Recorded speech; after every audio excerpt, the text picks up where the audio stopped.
Assalamualaikum warahmatullahi wabarakatuh.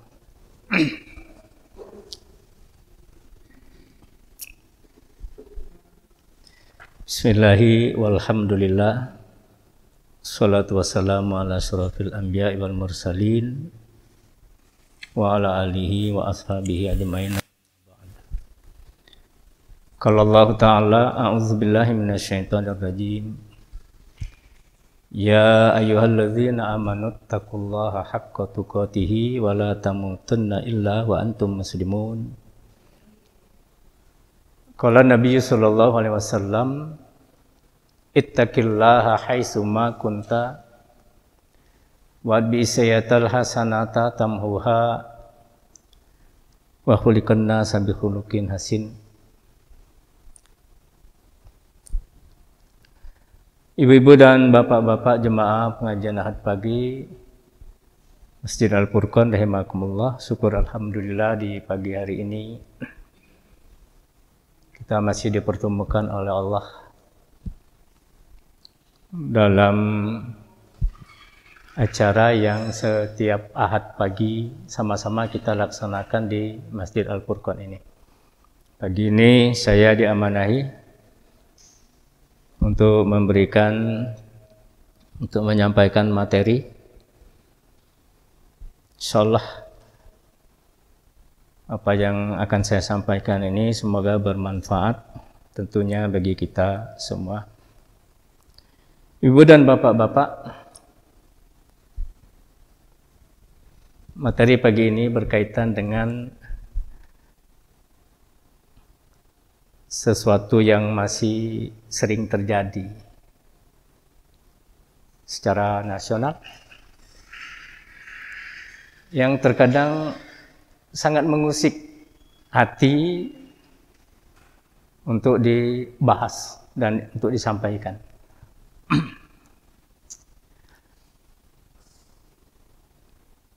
Materi ini selalu berulang terjadi di negara kita.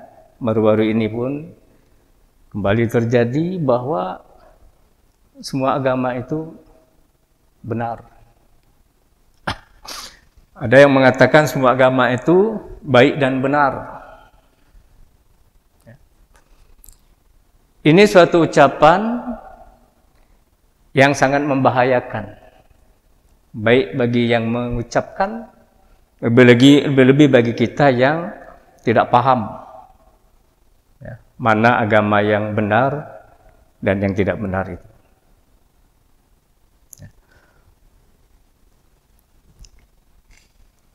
Kaum pluralisme berusaha untuk mengajak terutama kita umat Islam agar menimbulkan keraguan terhadap Islam ini. Sehingga mereka mengatakan bahwa semua agama itu benar. Kalau itu sudah termakan pada kita, maka orang akan memilih yang paling mudah dari agama itu. Wah, kalau begitu agama ini aja mudah nak masuk surga. Cukup begini. Padahal yang namanya agama itu bukan sekedar untuk pelengkap. Nah, sebelum kita masuk ke pembahasan itu, kita lihat dulu apa yang dimaksud dengan agama itu. Ibu-ibu dan bapak-bapak, dalam salah satu buku Mengapa Manusia Harus Beragama oleh Ustaz Syahminan Zaini, disebutkan yang dimaksud dengan agama itu adalah peraturan Allah yang diturunkan kepada manusia melalui nabi atau rasul untuk jadi pedoman dalam hidup dan kehidupan manusia dalam segala aspek, untuk mencapai kebahagiaan hidup secara lahir dan batin, dunia dan akhirat. Itulah agama secara istilah. Kalau secara bahasa ada mengartikan begini, agama itu adalah tidak gama kacau. Ini berasal dari bahasa Sanskerta. Kalau dibahas secara agama Islam, tidak bisa, karena dia bukan berasal dari agama Islam. Kata agama itu dalam agama Islam tidak ada kata gai. Dan ini banyak ditentang, ya, tidak benar kata para ulama. Nah, jadi itu. Jadi agama itu paling tidak berisi 3 hal. Dia undang-undang dari Allah. Yang kedua, agama itu diturunkan untuk manusia.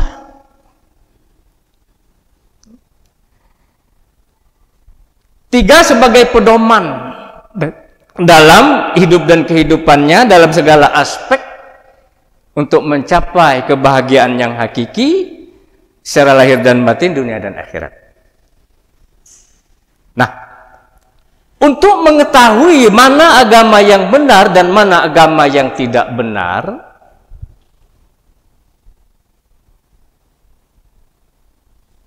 ada satu cara yang dapat kita lakukan, yaitu dengan meneliti kitab sucinya. Apakah kitab sucinya itu benar-benar berasal dari Allah atau bukan berasal dari Allah? Banyak aspek lain, tapi yang paling utama teliti kitab sucinya. Dan kita dalam kesempatan ini tak mungkin nak meneliti, kita ambil orang yang telah meneliti. Ibu-ibu dan bapak-bapak,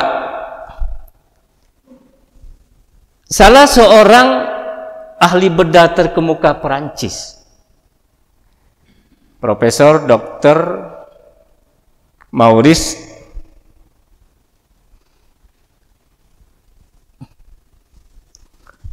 Bucaille,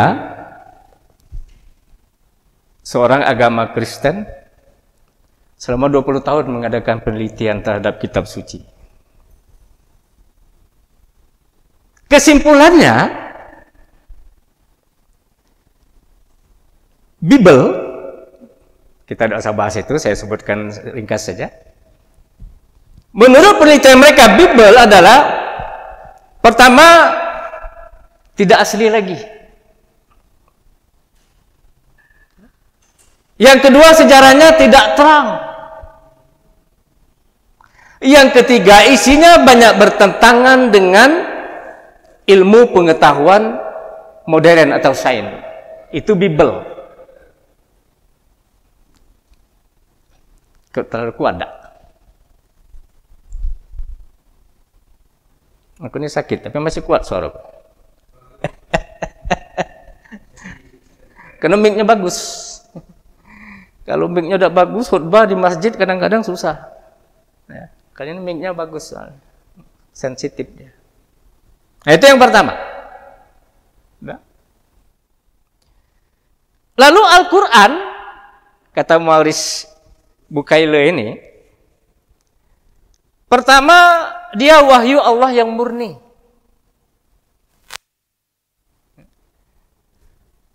Yang kedua, masih asli. Yang ketiga, sejarahnya terang. Yang keempat, isinya tidak bertentangan dengan ilmu pengetahuan modern, sains. Yang kelima, agama dan sains itu adalah saudara kembar. Nah, itu kesimpulan siapa? Orang Kristen terhadap Al-Quran. Kata salah seorang ustaz dari Malaysia, aku malu.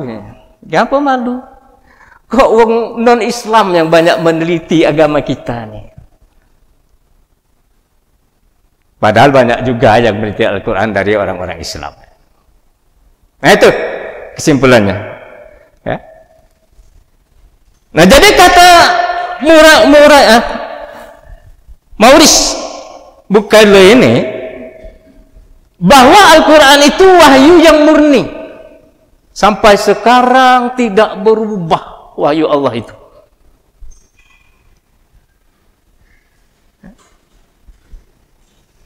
Sejak mulai diturunkan sampai sekarang dan sampai hari kiamat nanti, Al-Quran yang merupakan wahyu Allah itu tidak akan berubah dan tidak akan pernah ada orang yang mampu untuk merubahnya. Wahyu Allah yang murni.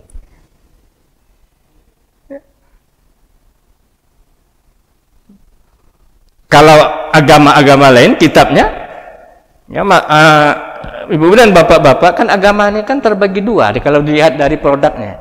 Siapa yang membuatnya? Pertama ada agama samawi, agama langit, segitu. Agama langit itu cuma satu, Islam. Sejak Nabi Adam sampai Muhammad, agama yang dibawa para nabi itu Islam. Tidak ada agama Yahudi, tidak ada agama Kristen. Islam semuanya. Dalam surat Ali Imran ayat 52 menyatakan bahwa Isa itu adalah membawa agama Islam. Silakan buka nanti ya.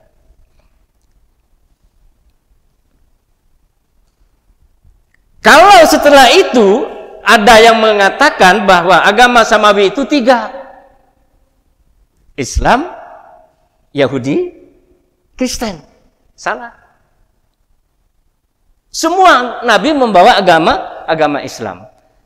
Kristen Yahudi timbul setelah masa para nabi dan rasul itu habis, lalu pengikutnya mengubah-ubah agama itu, maka diberilah nama Islam yang dibawa Nabi Musa, Nabi Isa disebut dengan agama Yahudi berdasarkan putra tertua Nabi Yakub, Yahuda.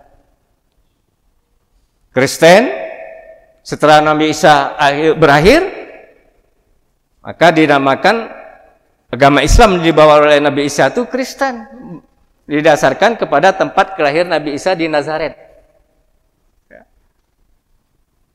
Jadi cuma satu, Islam. Lalu yang kedua agama Ardi. Agama Ardi adalah agama yang dibuat oleh manusia. Agama Yahudi, agama Kristen, agama Buddha, agama Hindu, Konghucu, dan seterusnya dan seterusnya. Itu adalah agama-agama Ardi yang dibuat oleh manusia. Oleh karena itu namanya dinisbatkan kepada orang yang membawa agama itu. Buddha dinisbatkan kepada Siddhartha Gautama, Buddha Gautama. Konghucu begitu juga, Hindu begitu juga. Mereka semua punya kitab.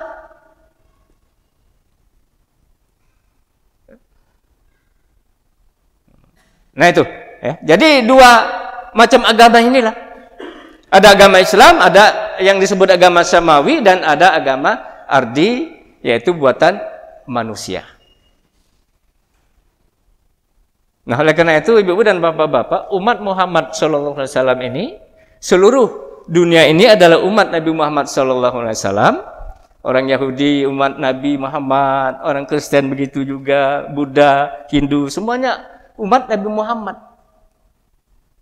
Tapi umat Rasulullah SAW ini ada yang beriman, ada yang tidak mau ikut beriman.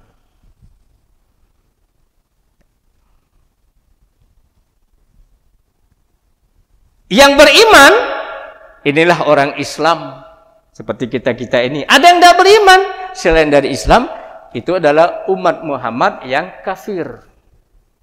Yang nanti dalam hadis disebutkan pada hari kiamat nanti, waktu kita berbaris, kita punya pemimpin. Siapa? Rasulullah. Sedangkan umat-umat yang lain, Kristen, Yahudi, tidak punya pemimpin. Nah, ikut Nabi Isa, mereka tidak lagi menjadi umat Nabi Isa setelah Rasulullah diutus. Nah, ikut Rasulullah, mereka bukan umat yang beriman, sehingga terkatung-katunglah mereka nanti pada hari kiamat. Tidak punya pemimpin.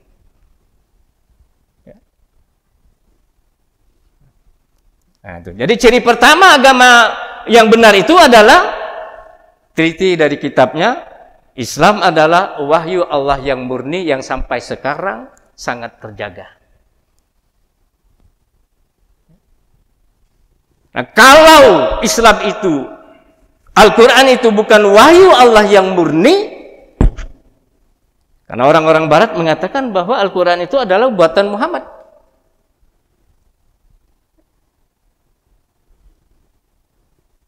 Kalau itu buatan Rasulullah Sallallahu Alaihi Wasallam, mana mungkin Rasulullah mengetahui apa-apa yang sebelumnya terjadi lalu dikemukakan di dalam Al-Quran. Rasulullah tidak pernah mengetahui Ashabul Kahfi. Rasulullah tidak pernah mengetahui cerita Zulkarnain. Rasulullah tidak mengetahui cerita Khidir dan Musa. Sehingga ketika orang-orang kafir datang kepada Rasulullah minta ceritakan itu, Rasulullah tidak tahu. Dijanjikan besok kamu datang lagi ya. Karena beliau mengharapkan wahyu. Besok ibu-ibu, bapak-bapak ditunggu oleh Rasulullah. Wahyu tidak turun-turun. Besok ya datang lagi. Rupanya Rasulullah terlalu lancang, mohon maaf bahasa kitanya. Jangan memastikan besok datang, besok pasti ada, jangan. Tapi dalam ayat 23, 22, 23 surat yang sama Al-Kahfi disebutkan. Jangan kamu mengatakan ingin melakukan sesuatu itu besok pagi, tapi dahululah dengan insya Allah. Rasulullah tidak mengucapkan itu, besok ya datang. Tegur oleh Allah. Ayat 22 dan 23 surat Al-Kahfi itu. Ya.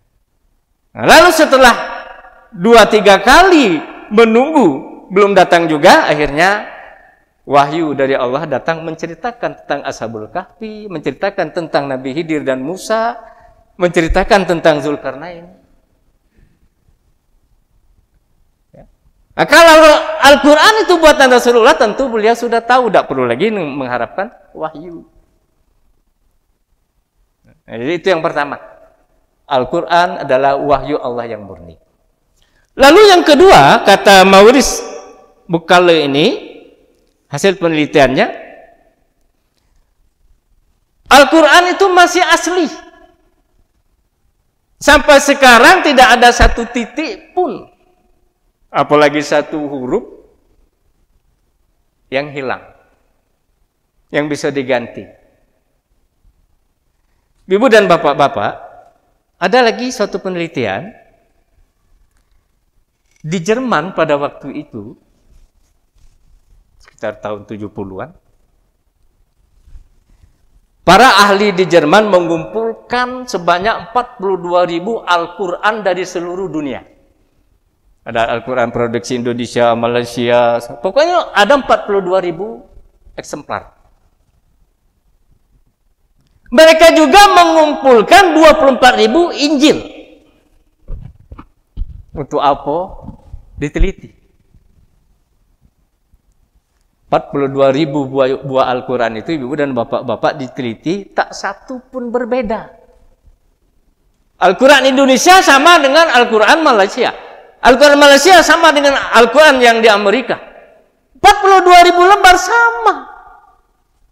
Namanya sama, ayatnya sama, jumlah suratnya 114 surat, 30 juz, 6.372 ayat.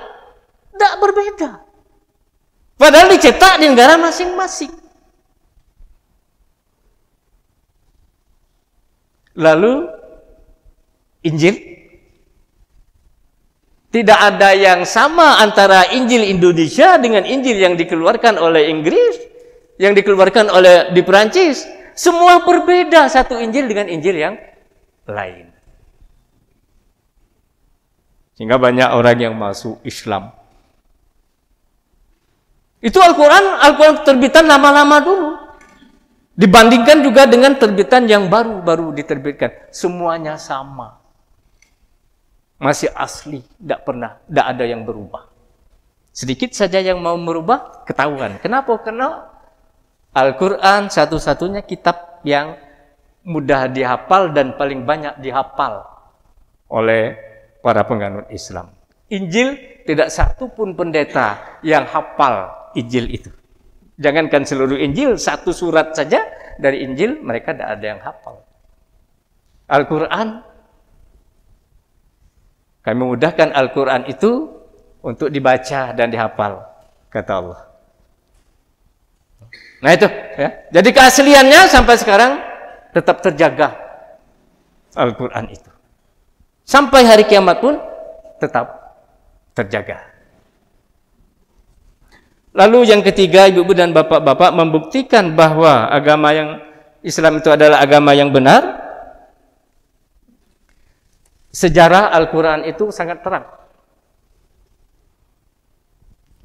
Di mana surat itu turun, kapan surat itu turun, berkenaan dengan apa surat itu turun, ada semua yang dinamakan dengan asbabun nuzul.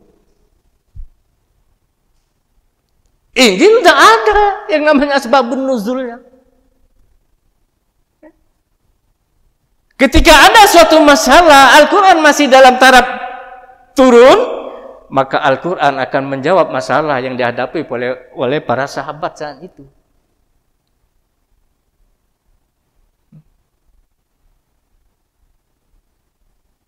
Sangat jelas. Surat apa yang turun pertama jelas. Turunnya di mana? Di Gua Hira. Tanggal berapa? 17 Ramadan. Suratnya Al-Alaq, ayatnya 1-5, jelas. Ketika beliau bertahanus di Gua Hira, maka turunlah 5 ayat itu. Ini ayat yang pertama turun. Injil tidak ada, ayat pertama turun yang mana? Begitu juga dengan kitab-kitab yang lain. Ayat terakhir yang turun berkenaan dengan hukum, turun ketika beliau masih mengerjakan ibadah haji. Sedangkan ayat yang paling terakhir turun sebelum beliau meninggal dunia, setelah Al-Yauma akmaltu lakum, adalah ayat 281 surat Al-Baqarah. Itu yang paling terakhir. Jadi ayat yang terakhir turun itu bukan Al-Yauma akmaltu lakum dinakum itu. Itu ayat terakhir turun sebelum ketika beliau ibadah haji. Setelah beliau ibadah haji, 81 hari lagi beliau masih hidup. 9 hari sebelum beliau meninggal turunlah ayat 281 berkenaan dengan riba. Ada yang mengatakan 278, ada yang mengatakan 282. Kata Imam Sayuti, tidak usah dipertentangkan, digabungkan saja karena ayat itu berurutan berkenaan dengan masalah muamalah. Jadi dimulai dengan ayat 278, kemudian 281, kemudian 282, ayat yang paling panjang di Al-Quran, ya, mengenai hutang piutang. Nah itu, jadi sejarahnya terang. Kapan turunnya, apa sebab turunnya, di mana turunnya, sehingga orang Yahudi begitu mendengar Al-Yauma akmaltu lakum dinakum wa atmamtu alaikum ni'mati wa raditu lakumul Islam madinah, dibacakan oleh Umar bin Khattab. Kata mereka, kalau ayat itu turun dengan kami, niscaya kami akan merayakannya sebagai hari raya. Ya. Saking mereka gembiranya dengan mendapatkan ayat yang itu. Ayat itu mengatakan bahwa agama Islam itu agama yang paling sempurna.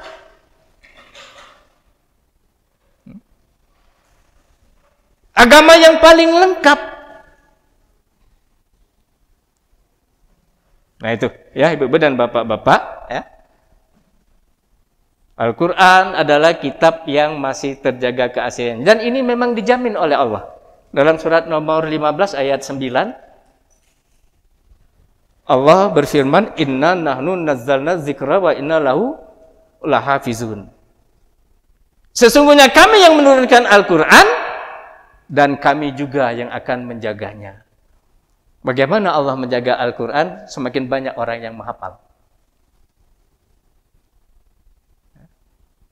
Sehingga kalau ada sedikit saja perubahan. Sekarang kan ada Islam Al-Quran Nusantara ya? Ya, yang sudah beredar katanya. Saya dapat tawaran itu untuk diambil di Depak, bawa ke masjid katanya. Saya tolak. Ciri Islam Al-Quran Nusantara itu katanya, saya belum baca, menghilangkan pengertian ayat Al-Maidah yang dulu dengan Ahok itu ayat berapa itu? Al-Maidah tentang kepemimpinan itu. Ya. Dan seterusnya. Jadi pemimpin aulia di situ yang diartikan pemimpin sekarang dirubah menjadi teman akrab. Dua? 52 ya? Enggak lupa. Dirubah pengertiannya itu. Menjadi kawan atau teman akrab, bukan pemimpin. Sehingga diharapkan ke depan tidak jadi masalah kalau bukan non-Islam yang nak jadi pemimpin laju. Karena tidak ada ayat yang melarang itu. Padahal pengertian aulia itu boleh diartikan pemimpin, boleh diartikan teman dekat. Nah itu. Jadi sejarahnya masih asli. Lalu ibu-ibu dan bapak-bapak, yang keempat, temuan dari Maurice Bucaille ini tentang Al-Quran, ayat Al-Quran itu tidak ada yang bertentangan dengan sains modern. Tidak ada dalil yang dapat melumpuhkan ayat Al-Quran itu di zaman modern sekarang ini. Saya ambil contoh, ibu-ibu. Kita sudah tahu bahwa Nabi Adam itu diciptakan dari tanah. Di dalam Al-Quran Allah menyebut tanah ini dengan bermacam kalimat. Ada tinil lazib, ada sol-sol, kalpahor. Paling tidak ada 6 macam Allah menyebut tanah dengan kalimat yang dengan kata yang berbeda-beda. Sehingga ada salah seorang Kristen waktu itu mengatakan ayat Al-Quran itu satu ayat dengan ayat yang lain bertentangan. Jangan kamu mengatakan Bible saja yang bertentangan, Al-Quran banyak yang bertentangan. Ketika terjadi dialog, Ibu dan Bapak-bapak, dengan seorang kiai dari Madura, seorang penganut Kristen bernama Widuri minta penjelasan tentang ayat itu. Kalau itu sudah dijelaskan, masuk Islam. Nah, lalu oleh Pak Kiai itu, saya lupa namanya, Kiai itu, dijelaskanlah, kata beliau, di dalam Al-Quran Allah menjelaskan ada 7 unsur yang terdapat dalam penciptaan Nabi Adam dan termasuk kita. Yang pertama, kata beliau, terdapat dalam surat Ar-Rahman ayat 14. Di sana Allah berfirman, khalaqal insana min salsalin kalfakhor. Dia menciptakan manusia dari tanah liat, dari tanah kering seperti tembikar. Fakhor itu tembikar, sol-sol itu tanah liat yang kering atau setengah kering. Lalu bahasa ilmiahnya apakah sol-sol dan fakhor itu?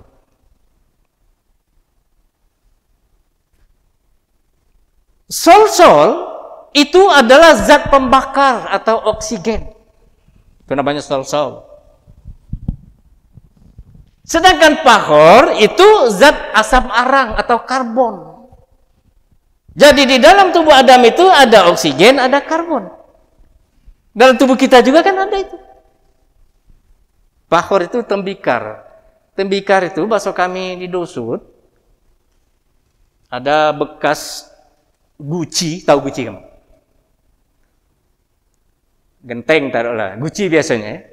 Jadi diambil sedikit, lalu disikat, dibersihkan, agak licin, lalu dibuat untuk gosok kulit. Kalau mandi loh, gosok kulit. Itu tembikar. Atau batu bata yang dibakar, seperti batu bata yang dibakar keras, itu tembikar, fakhor. Bahasa ilmiahnya fakhor itu adalah zat karbon zat, asam, arang. 2 unsur di dalam surah Ar-Rahman itu. Lalu yang ketiga, unsur yang ketiga, dalam surat 15 ayat 28, ibu-ibu dan bapak-bapak, Allah berfirman, wa iz qala rabbuka lil malaikati inni khaliqum basyarum min salsali min hamaim masnun. Wa iz qala rabbuka. Dan ingatlah ketika Tuhanmu berfirman. Kepada siapa para malaikat? Apa kata Allah? Inni khaliqum basyarum. Aku ingin menciptakan seorang manusia. Nah, manusia saja macam-macam disebut oleh Allah. Ada annas, ada basyaron. Ya. Ada insan. Beda-beda. Kalau basyaron itu adalah sebutan manusia untuk manusia pertama. Bapak kita Adam itu disebut dengan Basar. Ya Abu Basar, wahai bapak manusia. Basar sering dipakai. Tidak dipakai untuk yang lain. Nas dipakai dalam hubungan manusia itu mudah digoda oleh setan. Qul a'udzu birabbin nas, malikin nas. Nah, itu maka manusia sering disebut nas. Karena selalu mudah digoda oleh setan. Sedangkan insan, sebutan untuk manusia, sehubungan dengan manusia itu mudah lupa dan salah. Itu disebut dengan insan. Nah, itu tentang manusia. Aku ingin menjadikan manusia basyarom mislukum.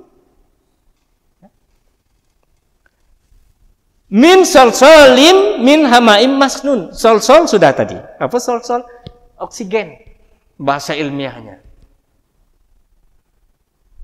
Solsol itu bahasa ilmiahnya adalah zat lemas atau nitrogen. Jadi dalam tubuh Adam itu sudah ada oksigen, karbon, nitrogen yang sangat dibutuhkan oleh tubuh kita manusia. Itu disebut tanah semua. Lalu yang kelima, lalu yang keempat, dalam surah As-Sajdah ayat 7 Allah berfirman, Allazi ahsana kulla syai'in khalaqahu wa bada'a khalqal insana min tin. Nah, tin tanah. Yang memperbagus semua ciptaannya.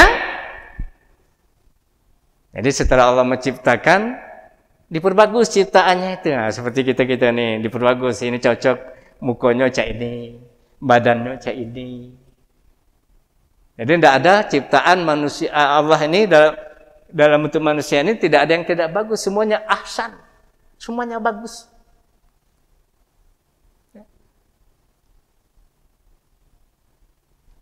Wa bada'a khalqal insana min tin. Lalu Allah menciptakan manusia dari tanah. Tin di situ bahasa ilmiahnya adalah hidrogen, air. Jadi Adam itu oksigen, karbon, nitrogen, hidrogen, 4 unsur sudah. Ada air. Dan tubuh manusia itu yang terbanyak adalah air. Kalau tidak salah 70% air. Dan dalam Al-Quran Allah menyebutkan bahwa semua yang hidup itu Allah ciptakan dari air. Jadi ada unsur air di penciptaan Adam itu. Lalu ibu-ibu dan bapak-bapak yang keempat,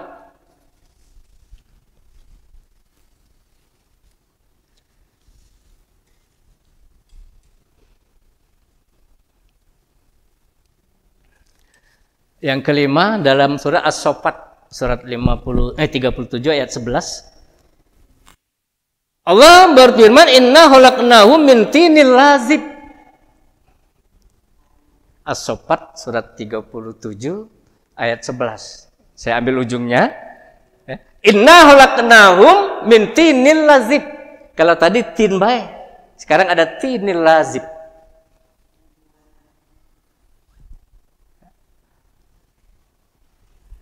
Sesungguhnya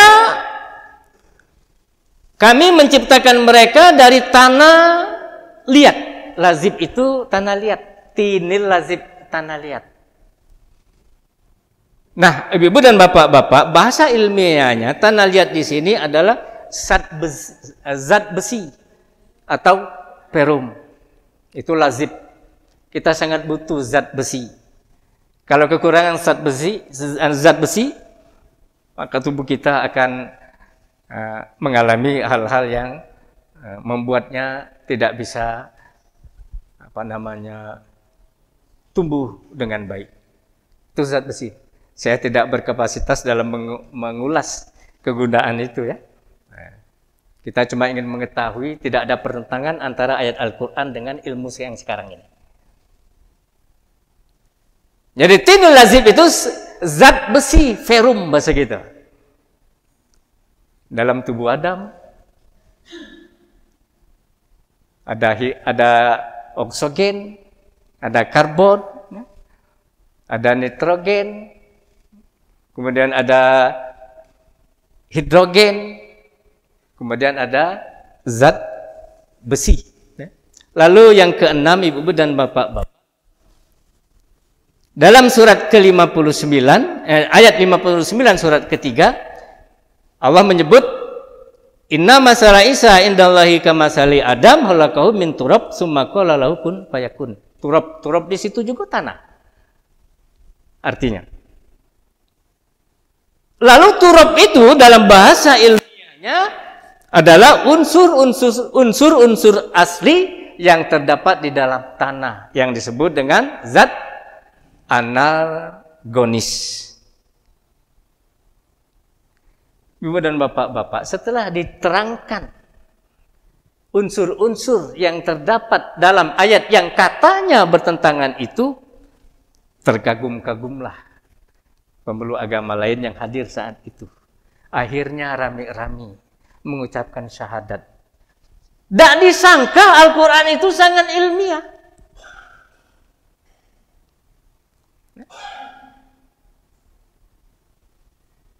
Sekarang baru orang mengetahui setelah diteliti. Lazib itu apa, tin itu apa, sol itu apa, hamain itu apa. Rupanya nama lain dari nama-nama zat, apa namanya itu, kimia ya.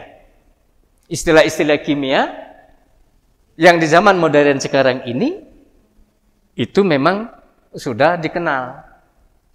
Tapi tidak disangka bahwa nama-nama itu adalah bagian dari unsur-unsur ciptaan terhadap diri Nabi Adam. Dan kita semua ada unsur-unsur itu. Itu baru sebagian. Bukan hanya sebagian, baru sedikit ilmu pengetahuan dari Al-Quran yang diungkap. Nah, inilah hasil penelitian dari Maurice Buakade ini. Dan inilah menunjukkan kebenaran Islam itu. Bahwa Islam adalah satu-satunya agama yang benar, tidak sama dengan agama-agama yang lain seperti yang disampaikan oleh orang-orang yang ingin mencari popularitas, setelah mengatakan itu kan naik jabatan. Dapat pangkat baru. Siapa nak jadi pejabat, ngomonglah yang tidak benar, yang berlawanan dengan Islam. Kalau dia jadi pejabat, insya Allah naik jadi pangkat besar dia. Tapi di akhirat siap-siap saja dibuka oleh Allah rekaman itu. Nah, jadi kepada adik-adik, terutama yang generasi-generasi muda, ya, jangan sampai terpedaya dengan ungkapan-ungkapan ini. Banyak ungkapan-ungkapan yang sama seperti itu, walaupun berbeda. Tapi semuanya adalah untuk mengajak kita untuk mendangkalkan keyakinan kita terhadap Islam. Mudah-mudahan libur Maulid tidak digeser ya. Belum ada rasanya penggeser. Hah? Udah geser sudah. 20. Ndak katik gawe, geser-geser bae. Mau digeser ya.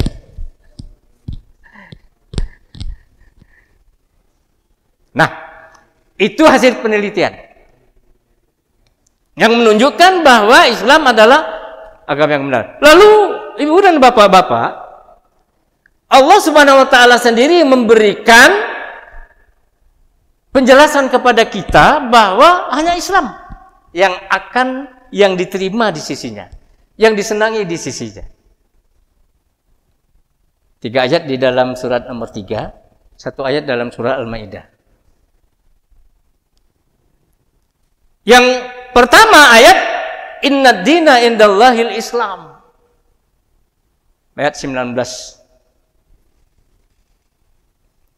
Sesungguhnya agama yang paling benar, yang paling diridhoi di sisi Allah itu hanya Islam.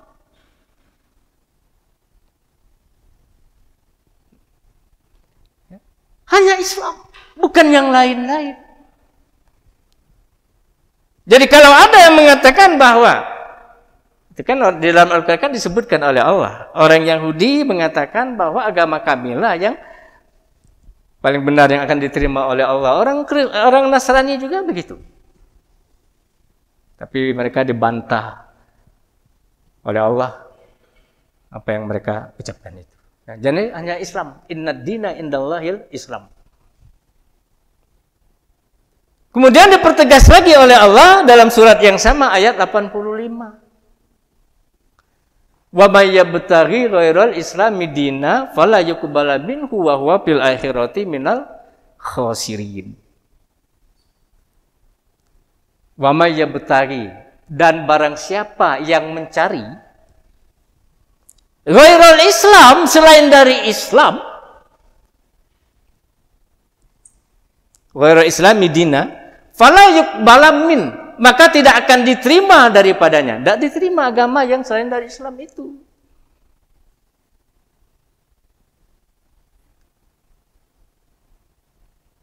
Wa huwa fil akhirati minal khasirin. Di akhirat nanti mereka akan menjadi orang yang paling rugi.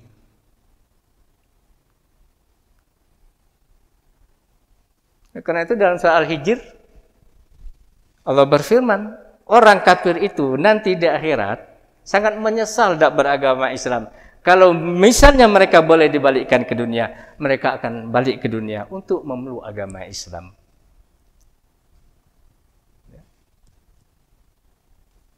Awal juz surah Al-Hijr. Jadi tidak berusaha mencari agama ini, mencari agama itu. Perdalam saja keyakinan kita yang sudah kita miliki ini. Bagaimana caranya? Al-Quran dipelajari, selalu dibaca, ditadaburi. Agar Islam yang ada pada diri kita tetap terjaga dengan baik.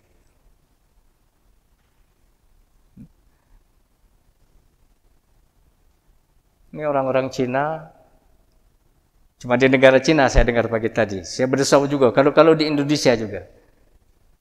Konten Al-Quran di HP, nggak boleh lagi, harus dihapus. Itu di Cina. Biasanya kalau sudah di Sanoca itu, ngerabat itu biasanya ke kita. Karena kita juga sudah bagian dari mereka.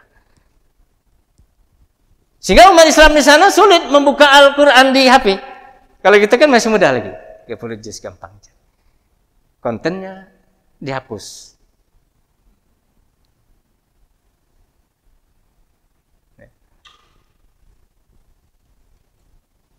Kemudian dari kemarin negara Perancis mempersoalkan suara azan di Indonesia. TV One mengangkat masalah itu. Kenapa harus diangkat lah?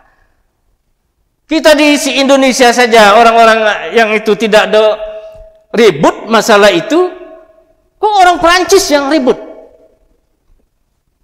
Sampai diangkat beritanya.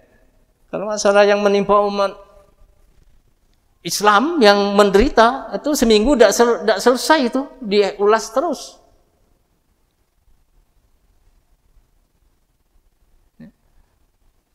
Karena ada orang non-Islam hidup tinggal di dekat masjid, ketika suara azan disuarakan, dia merasa meriang, stres. Ya wajar, setan itu kalau dengar suara azan lari dia.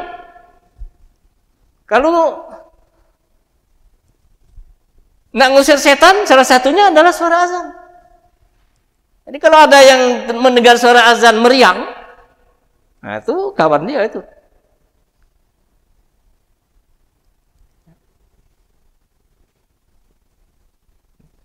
Jadi itulah ya diantaranya. Kemudian Allah menyatakan bahwa Islam itu, kenapa sampai Islam itu dikatakan oleh Allah agama yang paling diridhoinya? Karena Islamlah satu-satunya agama yang paling sempurna. Tadi sudah saya sampaikan, al-yauma akmaltu lakum dinakum wa atmamtu alaikum nikmati wa raditu lakumul islami dinan. Pada hari ini telah aku sempurnakan nikmatku untukmu dan telah aku cukupkan dan telah aku ridhoi Islam menjadi agama bagimu. Allah yang menyatakan itu. Dan Islam yang kita anut sekarang adalah agama produk dari Allah Subhanahu wa taala, bukan dibuat oleh Rasulullah sallallahu alaihi wasallam. Sehingga Islam, nama Islam itu tidak menyangkut kepada seseorang, tidak menyangkut kepada tempat, tapi dia langsung diberi oleh Allah Subhanahu wa taala. Ya. Satu lagi, Dr. Maurice Bucaille ini ketika dia meneliti mumi Firaun, jasad Firaun, dia menjadi ketuanya pada waktu itu di Perancis karena dia ahli bedah. Dia heran, ibu-ibu dan bapak-bapak, kok ada jenazah ribuan tahun yang lalu sekarang masih utuh. Dia tidak percaya itu. Sambil meneliti, dia terus merenung. Lalu ada kawannya ngasih tahu. Di Al-Quran umat Islam sudah dikasih tahu bahwa Fir'aun ini jasadnya akan selamat, diselamatkan Allah. Di Bible dan Injil disebutkan juga Musa akan dikejar oleh Firaun dan Firaun akan tenggelam di Laut Merah. Tapi tidak disebutkan ada jaminan jasadnya akan diselamatkan. Itu di Injil. Setelah dikasih tahu di Al-Quran ada jaminan jasad Firaun akan diselamatkan, tolong bawa Al-Quran itu ke sini. Lalu dibacanya di dalam surat nomor 10 ayat 90, 91, 92 itu disebutkan. Ayat 92 menyebutkan wal yauma nunajjika bi badanika latakuna liman khalfaka. Pada hari ini kami selamatkan jasadmu untuk menjadi pelajaran bagi generasi yang akan datang. Setelah membaca itu, Profesor Dr. Maurice Bucaille ini bersyahadat dengan para staf-stafnya. Al-Quran tidak diragukan lagi kebenarannya sesuai dengan ilmu pengetahuan dan mengungkap masalah-masalah yang lalu. Kalau Al-Quran karangan Muhammad, tidak mungkin Rasulullah bisa mengungkap tentang jasad Fir'aun yang ribuan tahun yang lalu. Ya, masih utuh sampai sekarang. Kalau bapak-bapak, ibu-ibu kebetulan ada rezeki pergi ke Mesir, pengen rasanya ya. Cuma kalau baca, tidak usah nak ke Mesir dulu, pergi haji dulu atau umroh dulu, baru ke tempat lain. Ya. Jangan ke Jerman dulu, ke Amerika dulu, umroh belum, haji apa lagi. Tambahkan yang itu dulu. Nah, setelah itu balik dari umroh barangkali, kan ada yang mampir ke sana ya, kalau bisa melihat itu bisa ke sana. Ya. Nah itu ibu-ibu dan bapak-bapak, dalil-dalil baik secara ilmiah melalui penelitian oleh orang-orang yang non-Islam yang mereka akhirnya masuk Islam tentang kebenaran Islam ini, maupun tentu dari dalil-dalil yang Allah sendiri mengatakan bahwa Islam adalah agama yang paling benar.